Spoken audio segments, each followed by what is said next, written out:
Thanks for tuning in to the premiere episode of Curando Sananto, produced by Hasta la Muerte Multimedia Productions. I'm Susie Barrera, and I will be your host for this episode. So this podcast is going to explore the rich cultural heritage of curanderismo. And if you aren't aware, curanderismo is actually a traditional healing practice deeply rooted in South Texas and Mexican folklore.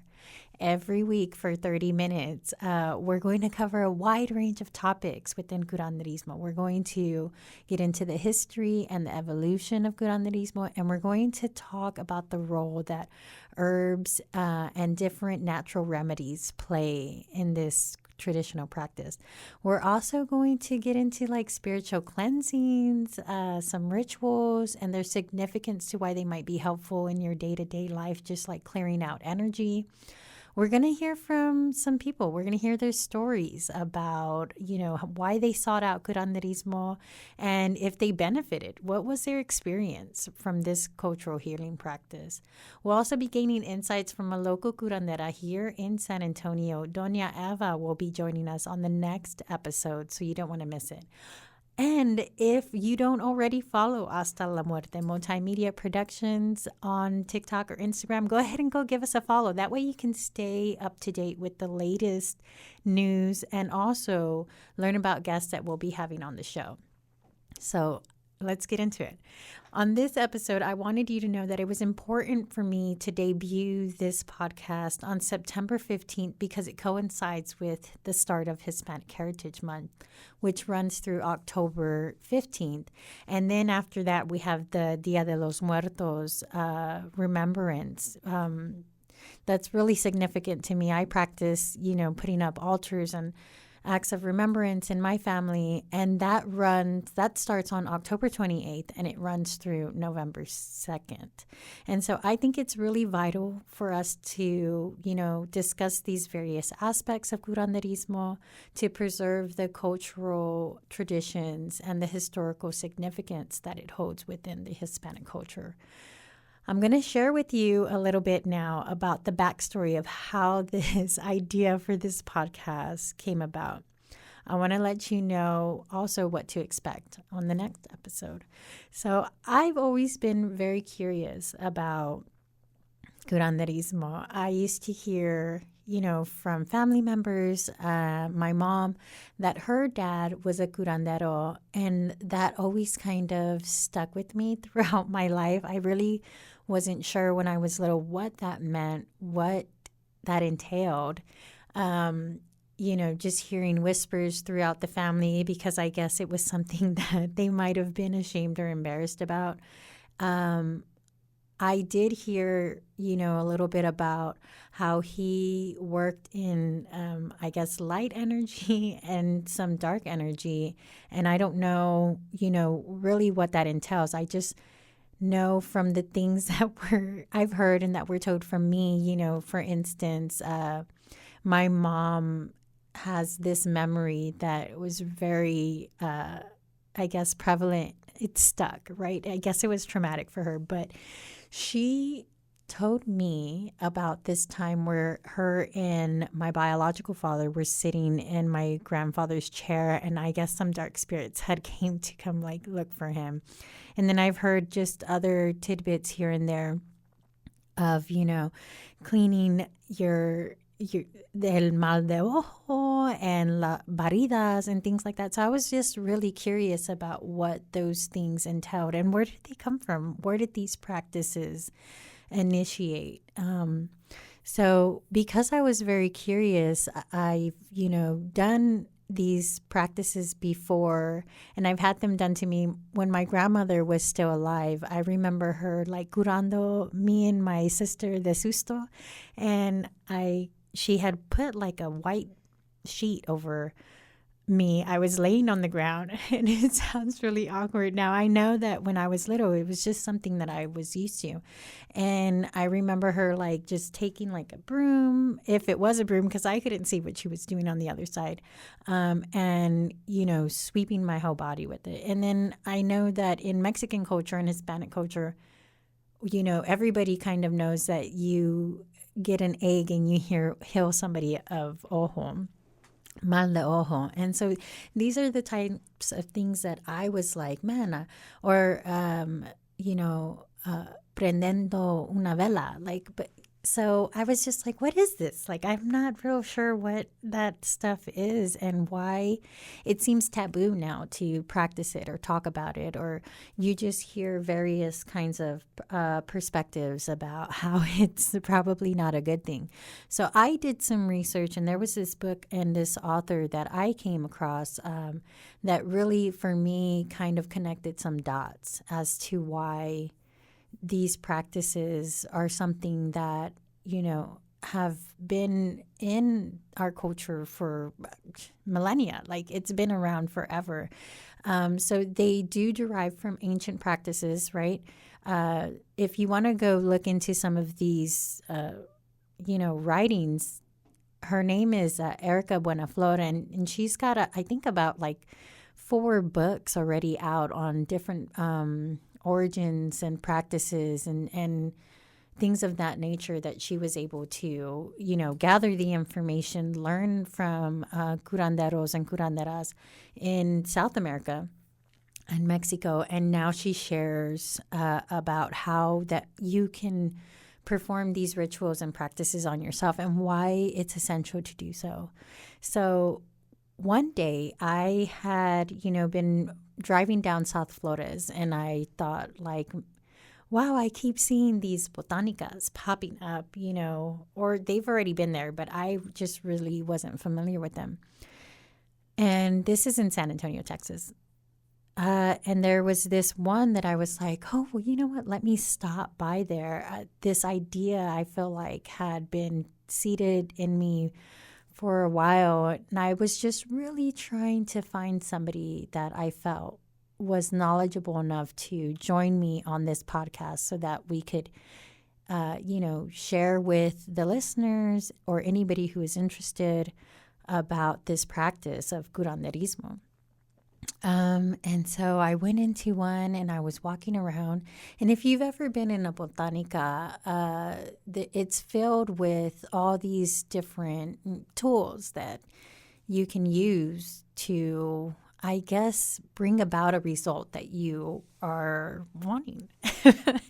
That's to put it lightly, right? So they have candles, they have oils, they have sprays, they have talismans. They have all these different, very interesting things that you can find in a botanica. They also have, crystals. And towards the back, usually, there's, a room. There's a room where they have a curandera or curandero for that day. And you can sign up or sign in and, see the person behind the curtain. So, sorry, I'm getting a call.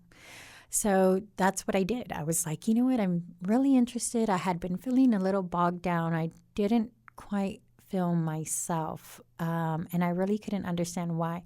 But instead of going to a traditional medicine doctor or, somebody in the healthcare system, I was like, this is the route that I want to go for today. And so I went ahead and I signed up. And, I waited because there was already a line of people that were also wanting to see a curandera or curandero. I walked around.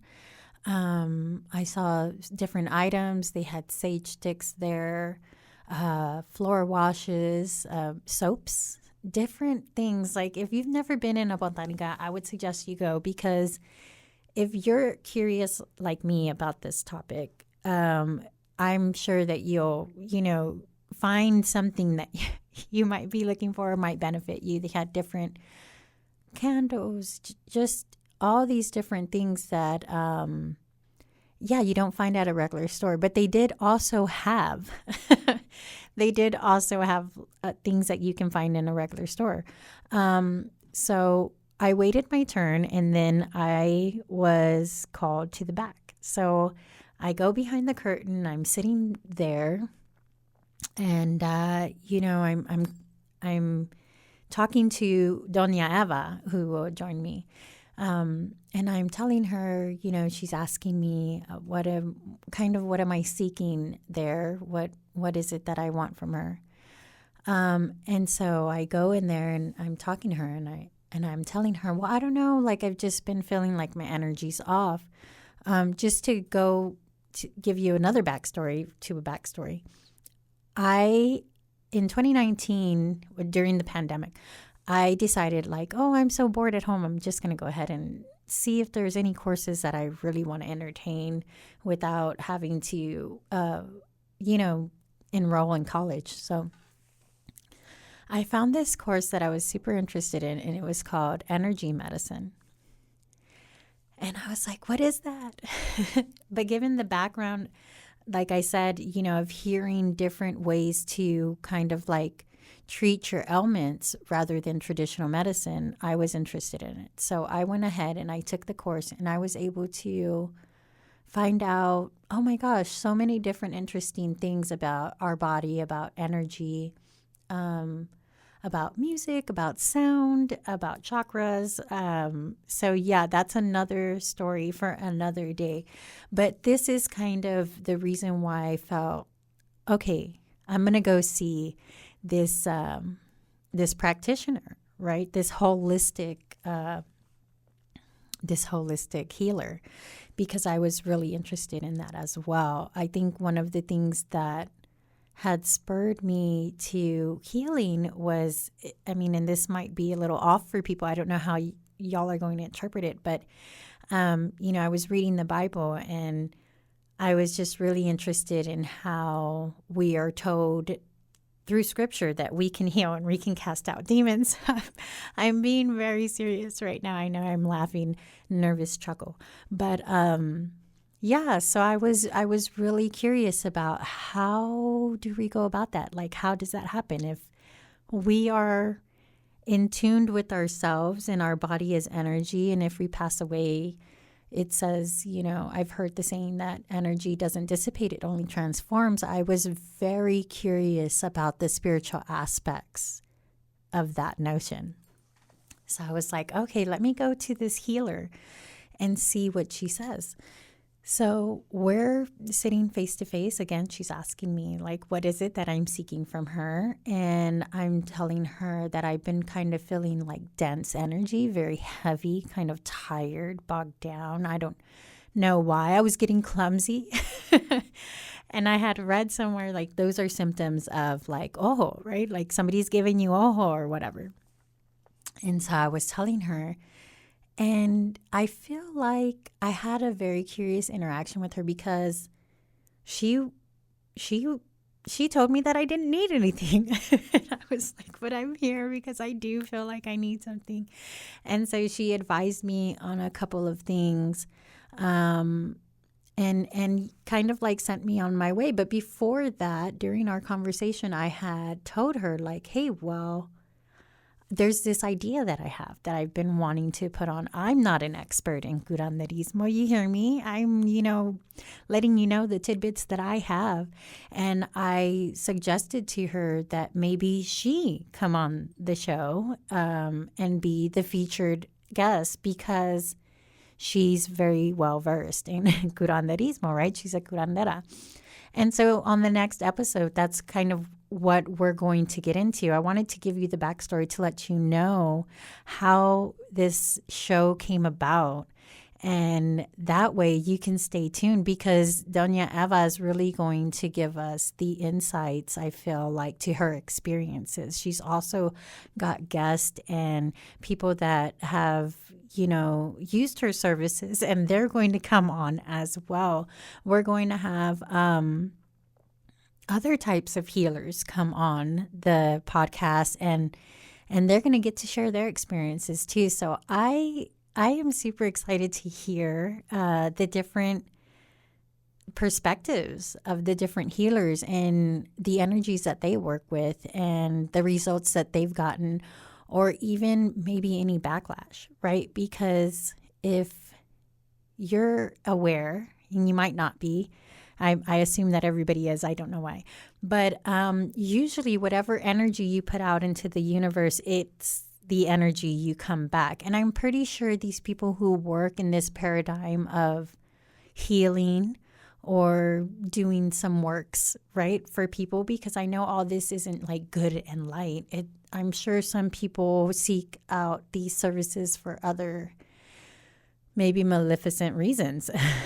So we're going to get into those things as well. I want you to stay tuned because I know that Doña Ava has shared with me some negative aspects of being in the healing practice as a curandera. And I think that we should all know what her experience has been, and she's willing to share and she's willing to bring other people on. So I'm super excited for what this has in store. Now, if you are listening or watching, and you've had some experience with, curanderismo, whether it's a ritual or anything of that nature, don't hesitate to reach out to me. I'd love to have other people on the show who have had good and bad experiences so that the audience or the listener, you can get this, very well-rounded, knowledge about what it is to deal with, the spiritual realm or just these rituals that some people have experienced or sought out, or why they do. Why do people seek out, this cultural traditional practice instead of going to modern medicine? And not a lot of people might know about this, or they might think, again, like it's stigmatized, right? There could be another word for what I am talking about, and people might see it as witchcraft. I'm just saying. I don't like to think of it that way because for me, I'm not seeking out harm on anybody, but I also don't practice it. I also don't go into, any sort of maldad. I don't want to put anybody, I don't have any retribution. I don't want to do that. That's not something that I want to be active in. And so for me, I've had different experience. I feel like my, not even expertise, but my knowledge and my experience comes more from cleansing our energies and why that's important, right? So some of the things that I had learned from my energy medicine course was that we are energy beings. We're very energetic, and we can pick up people's energies, and we can be exposed to different energies that don't necessarily emanate from us. And so that's why for me, I was just really curious. I also, think that one of the aspects that maybe isn't really talked about enough is how when you grow up in a impoverished situation, healthcare isn't always readily available. And then back then, not so long ago, I want to say maybe even 2 generations before me, they didn't have healthcare, right? That's modern medicine is fairly new to humans, to the history of being on this earth.